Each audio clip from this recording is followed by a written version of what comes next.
Amaravati seed access రోడ్డుకు ఉన్నటువంటి అడ్డంకులన్నీ కూడా తొలగిపోయాయి. ఎప్పటివరకు కోర్టులో ఉన్నటువంటి ఈ వ్యవహారానికి కోర్టు నుంచి అయితే క్లీన్ చిట్ రావడం జరిగింది. ఏదైతే ఈ సీడ్ యాక్సెస్ రోడ్డుకి భూ సమీకరణ చేపట్టారో దాన్ని వ్యతిరేకిస్తూ 8 మంది రైతులు కోర్టులో అయితే పిటిషన్ వేయడం జరిగింది. అలాగే ఇదే సీడ్ యాక్సెస్ రోడ్డుకి వెంకటేపాలెం మంతెన ఆశ్రమం దగ్గర ఒక రైతు ఒక 65 సెంట్ల స్థలాన్ని ఇవ్వకపోవటం వల్ల రోడ్డు మొత్తాన్ని కూడా అక్కడ ఒక కర్వలాగా తిప్పి తీసుకువెళ్లాల్సినటువంటి పరిస్థితి. సో ఈ రెండు విషయాలు కూడా ఆ కోర్టులో అయితే ఉన్నాయి. ఎప్పుడైతే ఈ 8 మంది రైతులు వేసినటువంటి పిటిషన్ను నిన్న హైకోర్టు కొట్టివేసిందో దాంతో ఈ 65 సెంట్లకు సంబంధించి కూడా అధికారులు నిన్న వెంటనే చర్యలు చేపట్టి దాదాపుగా రాత్రికి రాత్రి ఆ రోడ్డు కలిపేయటం కూడా జరిగింది. అంటే నిన్న కోర్టు 2 వ్యాఖ్యలు చేసింది. ఒకటి, విస్తృత ప్రయోజనాలు ప్రజా ప్రయోజనాలు ముఖ్యమా, వ్యక్తిగత ప్రయోజనాలు ముఖ్యమా అనే అంశం చర్చకు వస్తే విస్తృత ప్రయోజనాలు ప్రజా ప్రయోజనాలకే మొదటి ప్రాధాన్యత ఉంటుంది, వ్యక్తిగత ప్రయోజనాలకు సెకండ్ ప్రాధాన్యత ఉంటుంది. కాబట్టి ఇక్కడ సీడ్ యాక్సెస్ రోడ్డు నిర్మాణానికి గన భూమి గన అడ్డుకుంటే అది అభివృద్ధికి నిరోధకంగా మారుతుంది, విస్తృత ప్రయోజనాలకు భంగం కలిగిస్తుంది. కాబట్టి ఈ పిటిషన్లను మేము కొట్టివేస్తున్నామని చెప్పి నిన్న కోర్టు స్పష్టంగా చెప్పింది. దాంతోపాటు గతంలో వచ్చినటువంటి అనేక తీర్పులను కూడా కోర్టు ఈ సందర్భంగా ఉదాహరించింది. అంటే కోర్టు చెప్పింది వాస్తవం. ఇప్పుడు కేంద్ర ప్రాజెక్టులు అయినటువంటి జాతీయ రహదారులకు కావచ్చు, రైల్వేలకు కావచ్చు, లేదా విమానాశ్రయాలకు కావచ్చు, ఇలాంటి వాటికి కన్నా భూమి నిరాకరిస్తే ప్రాజెక్టు ముందుకెళ్లే పరిస్థితి లేదు. అలాగని చెప్పి ప్రాజెక్టును మెలుకులు తిప్పుకుంటూ కూడా వెళ్ళలేరు. ఫర్ ఎగ్జాంపుల్ రైల్వే ట్రాక్ ఉంది, మెలుకులు ఎక్కడ పెడితే అక్కడ మెలుకులు తిప్పుకుంటూ వెళ్ళలేరు. ఒక రైతు నేను ఇచ్చి ఒక రైతు నేను ఇవ్వనంటే అది జరగదు. సో రోడ్లు అయినా అంతే, ఎక్కడ పడితే అక్కడ మెలుకులు తిప్పుకుంటూ తీసుకు వెళ్ళలేరు. సో ఇదే అంశాన్ని నిన్న కోర్టు కూడా స్పష్టం చేసింది. సో వ్యక్తిగత ప్రయోజనాల కంటే కూడా ప్రజా ప్రయోజనాలే ముఖ్యం. సో ఆ కోణంలో చూస్తే ఈ పిటిషన్లకు అర్హత లేదు కాబట్టి మేము పిటిషన్లు కొట్టివేస్తున్నామని చెప్పి నిన్న కోర్టు అయితే స్పష్టమైన తీర్పు ఇస్తూ పిటిషన్లు అయితే కొట్టివేయడం జరిగింది. వాస్తవానికి ఇక్కడ రైతులను తప్పు పట్టాల్సిన పని లేదు, కొన్ని రాజకీయ శక్తులు వాళ్ళను ముందు పెట్టి నడిపించాయి. సో ఈ విషయం కోర్టు సాక్షిగా కూడా బయటపడింది. ఎందుకంటే నేనేమంటానంటే 100 మంది రైతులు భూమి ఇచ్చేసి ఒకే ఒక రైతు భూమి ఇవ్వలేదు అంటే ఏంటి అర్థం? 100 మంది రైతులకు వచ్చే ప్రయోజనాలే ఈ రైతుకు కూడా వస్తాయి. 100 మందికి ప్రభుత్వం ఏదైతే చేస్తుందో ఈ రైతుకి అదే చేస్తుంది. ఒకవేళ వాళ్లకు భిన్నంగా ఈ రైతుకి ఏదైనా అన్యాయం జరిగితే ఆయన కోర్టును ఆశ్రయించవచ్చు, తప్పు లేదు. కానీ నా భూమిని నేను ససేమిరా నా ఇష్టం నేను ఇవ్వను అంటే అది కోర్టు ముందు చెల్లదు. ఎందుకంటే విస్తృత ప్రయోజనాలు, వాస్తవానికి ఎవరి భూమికి వాళ్ళకే హక్కు, రైట్. కానీ ఇలాంటి ప్రజా ప్రయోజనాలు ఆ దృష్ట్యా భూమిని సేకరించే నేపథ్యంలో నేను ఎందా చెప్పినట్టు రైల్వే కావచ్చు, లేదా రహదారులు కావచ్చు, లేదా విమానాశ్రయాలకు సంబంధించి కావచ్చు, ఇలాంటి విషయాలలో విస్తృత ప్రయోజనాలకే ఎక్కువ ఇంపార్టెన్స్ ఉంటుంది. నేను అదే చెప్తున్నాను. ఇలా ఎవరు పడితే వాళ్ళు మేము భూమి ఇవ్వము అంటే ఎక్కడా కూడా ప్రాజెక్టులు నడవవు, ఎక్కడా కూడా అభివృద్ధి జరగదు. సో కాబట్టే నిన్న కోర్టు ఒక స్పష్టమైన ఆ తీర్పునైతే ఇవ్వడం జరిగింది. ఈ తీర్పుతో ఈ 65 సెంట్లు ఏదైతే భూమి ఇవ్వలేదని చెప్పి నేను వీడియో కూడా ఉంది మీకు చూపిస్తా. సో రాత్రికి రాత్రి దీంట్లో పనులు కూడా మొదలుపెట్టారు. ఎప్పుడైతే కోర్టు తీర్పు వచ్చిందో దాంతో పనులు మొదలుపెట్టారు. చాలా మంది రైతులు భూమి ఇవ్వడానికి కోర్టు తీర్పు వరకు ఎదురు చూశారు. ఎందుకంటే ఆల్రెడీ 8 మంది రైతులు పిటిషన్ వేశారు కదా, కోర్టు ఏం చెబుద్దో చూసిన తర్వాత మనం భూమి ఇద్దాంలే, కంగారు పట్టం ఎందుకని చెప్పి చాలా మంది రైతులు ఆగారు. బట్ ఎప్పుడైతే ఆ కోర్టు తీర్పు ఆ ప్రభుత్వానికి అనుకూలంగా విస్తృత ప్రయోజనాల దృష్ట్యా ప్రజా ప్రయోజనాల దృష్ట్యా రోడ్డు నిర్మాణం కొనసాగాలి, దానికి భూమి ఇవ్వాలి అని చెప్పి కోర్టు ఎప్పుడైతే నిన్న చెప్పిందో దాంతో ఇప్పుడు రైతులందరూ కూడా ముందుకు వచ్చి భూమి ఇచ్చేందుకు సిద్ధపడ్డారు. నిన్న ఇవాల్టి రోజున సిఆర్డీఏ కార్యాలయాలకు లేదా వాటికి భూములు ఇవ్వడానికి అయితే ప్రజలు ముందుకు వచ్చినట్టుగా కూడా తెలుస్తుంది. రైతులు అంటే వాస్తవానికి వాళ్ళు ఏమీ వ్యతిరేకించిన వాళ్ళు కాదు. బట్ కోర్టు తీర్పు వచ్చిన తర్వాత చూద్దాం, ఏమొస్తుందో చూడాలి కదా, వచ్చిన తర్వాత చూద్దాం. ఆల్రెడీ కోర్టుకు వెళ్ళారు కదా కొంతమంది అని చెప్పి ఆగారు. కొన్ని రాజకీయ శక్తులు రైతుల ముసుగులో కొంతమందిని ముందు పెట్టి నడిపినటువంటి డ్రామాయే. వాస్తవాన్ని వాళ్ళకు కూడా తెలుసు, గత అనేక తీర్పులు ఉన్నాయి, సుప్రీంకోర్టు హైకోర్టు తీర్పులు అనేకం ఉన్నాయి. సో ప్రజా ప్రయోజనాలు వ్యక్తిగత ప్రయోజనాలు వస్తే ప్రజా ప్రయోజనాలకు ఇంపార్టెన్స్ ఉంటుంది. సో కాబట్టి ఇప్పుడు ఆ రహదారి మీద ఎన్ని లక్షల కోట్ల వాహనాలు నడుస్తాయో చూడండి రాబోయే రోజుల్లో. అలాంటి రోడ్డుకి ఒక రైతు భూమి ఇవ్వకపోవడం వల్ల రోడ్డు ఆగిపోవడం అంటే మరి అది ఎవరికి నష్టం, ఎవరికి లాభం? సో రైతుకి ఇవ్వడం వల్ల వచ్చిన నష్టం కూడా లేదు, మిగతా రైతులకు వచ్చే ప్రయోజనాలు ఆ రైతుకు కూడా వస్తాయి. సో దీనికి సంబంధించి ఒక వార్త కూడా వచ్చింది, అలాగే వీడియో కూడా ఉంది, ఒకసారి చూపిస్తా. సీడ్ యాక్సెస్ రోడ్డుకు లైన్ క్లియర్, భూసేకరణను సవాలు చేస్తూ దాఖలైన వాద్యాలు కొట్టివేత, కొద్ది మంది అభ్యంతరాలతో అభివృద్ధి నిలుచుకుపోకూడదని చెప్పి హైకోర్టు వ్యాఖ్య. నేను ఎందా చెప్పింది మీకు అదే చాలా స్పష్టంగా చెప్పింది.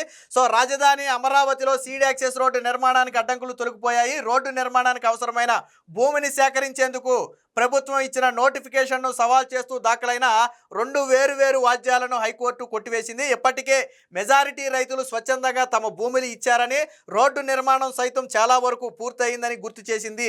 కొద్ది మంది అభ్యంతరాలతో అభివృద్ధి నిలిచిపోకూడదని పేర్కొంది. విస్తృత ప్రజా ప్రయోజనాలను దృష్టిలో పెట్టుకుని పిటిషన్లను కొట్టివేస్తున్నట్టు ప్రకటించింది. ఈ మేరకు న్యాయమూర్తి జస్టిస్ చల్లా గుణరంజన్ మంగళవారం తీర్పునైతే ఇవ్వడం జరిగింది. సో సీడ్ యాక్సెస్ రోడ్డు నిర్మాణానికి అవసరమైన భూసేకరణ విషయంలో అధికారులు చట్ట నిబంధనలు పాటించలేదని, భూసేకరణ నోటిఫికేషన్ తో పాటు దానికి అనుగుణంగా ఇచ్చిన ప్రొసీడింగ్స్ రద్దు చేయాలని చెప్పి పెనమాక, ఉండవల్లి గ్రామాలకు చెందిన 8 మంది హైకోర్టును అయితే ఆశ్రయించడం జరిగింది. సో దీని ప్రకారం ఇరుపక్షాల వాదనలు విన్న తరువాత కోర్టు అయితే నిన్న తుది తీర్పు అయితే ఇవ్వడం జరిగింది. ఇక ఎవరైతే ఇప్పుడు పిటిషనర్లు ఉన్నారో వారికి గతంలోనే మేము నోటీసులు కూడా ఇచ్చామని, వాళ్ళు తీసుకోలేదని, అయితే ఇంటికి అంటించామని, తర్వాత రిజిస్టర్ పోస్ట్ ద్వారా కూడా పంపితే వాళ్ళు తీసుకోకపోవడంతో రిటర్న్ వచ్చాయని చెప్పారు. వాళ్ళు చెక్కులు తీసుకోవడానికి నిరాకరించడంతో దాన్ని అథారిటీ వద్ద డిపాజిట్ చేశామని, అంటే వాళ్ళ సొమ్ము ఎక్కడికి పోలేదు, వాళ్ళ సొమ్ము ప్రభుత్వం వద్దే అథారిటీ వద్ద డిపాజిట్ చేసి ఉంచామని చెప్పి నిన్న కోర్టు దృష్టికి కూడా తీసుకెళ్లారు.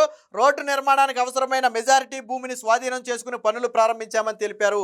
కేవలం 65 సెంట్ల భూమి ఇవ్వని కారణంగా మొత్తం ప్రాజెక్టు నిలిచిపోయిందని, విస్తృత ప్రజా ప్రయోజనాలను దృష్టిలో పెట్టుకుని ఈ పిటిషన్ కొట్టివేయాలని ఆయన కోరారు. సో ప్రభుత్వ వాదనతో ఏకీభవించినటువంటి కోర్టు ఆ పిటిషన్ల మొత్తాన్ని కూడా కొట్టివేయడం జరిగింది. దీంతో పూర్తిగా సీడ్ యాక్సెస్ రోడ్డు నిర్మాణానికి ఉన్నటువంటి అడ్డంకులన్నీ తొలగిపోయాయి. అంటే అమరావతి నిర్మాణానికి అడుగడుగున కోర్టుల్లో కేసులేసి అడ్డుకునే ప్రయత్నం ఒక రాజకీయ పార్టీ చేస్తుంది.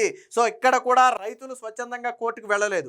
వాళ్ళకేదో ప్రయోజనాలు కావాలి. ఇప్పుడు మాకు ఎంత ఇస్తున్నారు, మాకు 10 లక్షలు ఇస్తా అన్నారు ఎకరానికి, కాదు మాకు 15 లక్షలు కావాలి, అలా వెళ్ళలేదు వాళ్ళు. సో అసలు మా భూమి మేము ససేమిరా ఇవ్వం, ఆ నోటిఫికేషన్ రద్దు చేయాలి, సీడ్ యాక్సెస్ రోడ్డు నిర్మించకూడదు. ఒక రైతు సీడ్ యాక్సెస్ రోడ్డు నిర్మించకూడదని ఎలా చెప్తాడు నాకు అర్థం కాల. అంటే వాళ్ళ ముసుగులో కొంతమంది దీన్ని రాజకీయం చేసే ప్రయత్నం చేశారు. బట్ వాళ్ళ ఆటలేవి కూడా కోర్టులో చెల్లలేదు. ఇకపోతే ఇక్కడ చూడండి, సీడ్ యాక్సెస్ రోడ్డుకు సంబంధించి వెంకటేపాలెంలోని మంతెన ఆశ్రమం వద్ద భూమి ఇవ్వడానికి ఒక రైతు నిరాకరించారు. అక్కడ మాత్రం రోడ్డు భూమికి వెలుపల నుంచి వంపు తిప్పి నిర్మించారు. దీనికి సంబంధించిన కేసు ఇప్పటికే హైకోర్టులో విచారణలో ఉంది. 2 వారాల క్రితం విచారణ పూర్తవగా హైకోర్టు తీర్పునైతే రిజర్వ్ చేసింది. తాజా తీర్పు నేపథ్యంలో ఆ భూమిని కూడా సేకరణ కింద తీసుకుని సీడ్ యాక్సెస్ రోడ్డు నిర్మించనున్నారు. కాగా గత నెల రోజుల్లో నిలిచిపోయిన భూ సమీకరణకు ముందుకొచ్చే రైతుల సంఖ్య పెరిగింది. హైకోర్టు తీర్పు తర్వాత మిగిలిన రైతులు కూడా సమీకరణ వైపు మొగ్గు చూపుతున్నట్టుగా అధికారులు అయితే తెలిపారు. అంటే కొంతమంది డిలే చేసే ప్రయత్నమో లేదా కోర్టుల్లో కేసులు వేసి అడ్డుకునే ప్రయత్నమో చేస్తుండటం అనేది దురదృష్టకరం. ఇది అభివృద్ధి, ఇది రాజకీయ పార్టీకి చెందింది కాదు. ఇక్కడ జరుగుతున్నది అభివృద్ధి. దాన్ని రైతుల ముసుగులో అడ్డుకోవడం అనేది కరెక్ట్ కాదు. దీనికి సంబంధించి నేను ఇందా చెప్పా కదా, ఒక 65 సెంట్లు ఒక రైతు భూమి ఇవ్వకపోవడం వల్ల రోడ్డుని ఎలా వంపు తిప్పాల్సి వచ్చిందో, ఇప్పుడు పనులు ఎలా జరుగుతున్నాయో మీకు ఒకసారి వీడియో కూడా ఉందో ఒకసారి చూపిస్తా. సో ఇది వంపు తిప్పారు కదా. ఇప్పుడు కోర్టు తీర్పు తర్వాత ఇక్కడ చూడొచ్చు, ఇది వాస్తవానికి ఇది ఇంతకు ముందు రైతుకు సంబంధించి ఏదో పంట కూడా ఉండేది అనుకుంటా.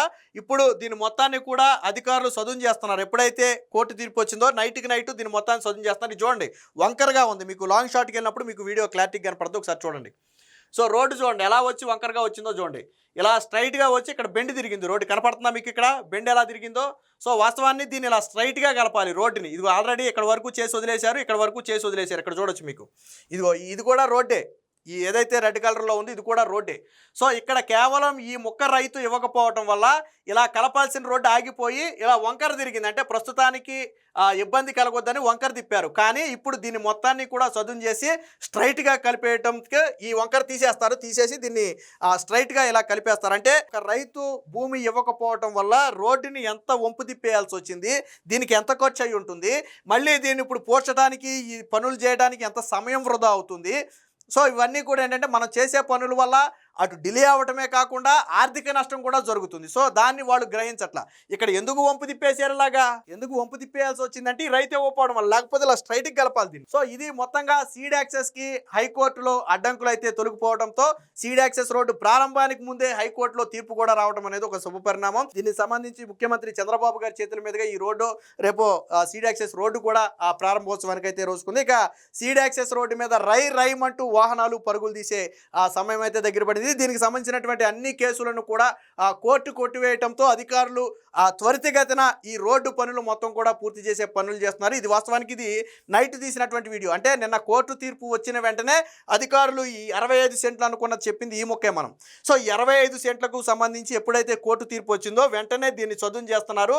సో ఇది చదును చేసేటప్పుడు మీరు చూశారు. బట్ నైట్ ఆల్మోస్ట్ కలిపేశారు, తారు ఒకటే వేయాలనేదో చెప్తున్నారు. అంటే రాత్రికి రాత్రే ఈ మొక్క, చిన్న మొక్క, అది పెద్ద మొక్క కూడా కాదు, చిన్న మొక్క రాత్రికి రాత్రే కలిపేయటం అయితే జరిగింది. మొత్తంగా సీడ్ యాక్సెస్ రోడ్డుకు ఉన్నటువంటి అడ్డంకులు తొలగిపోవడంతో ఇక సీడ్ యాక్సెస్ మీద వాహనాలు తిరగడానికి ఎటువంటి ఇబ్బందులు లేకుండా కూడా పోయిందని చెప్పొచ్చు.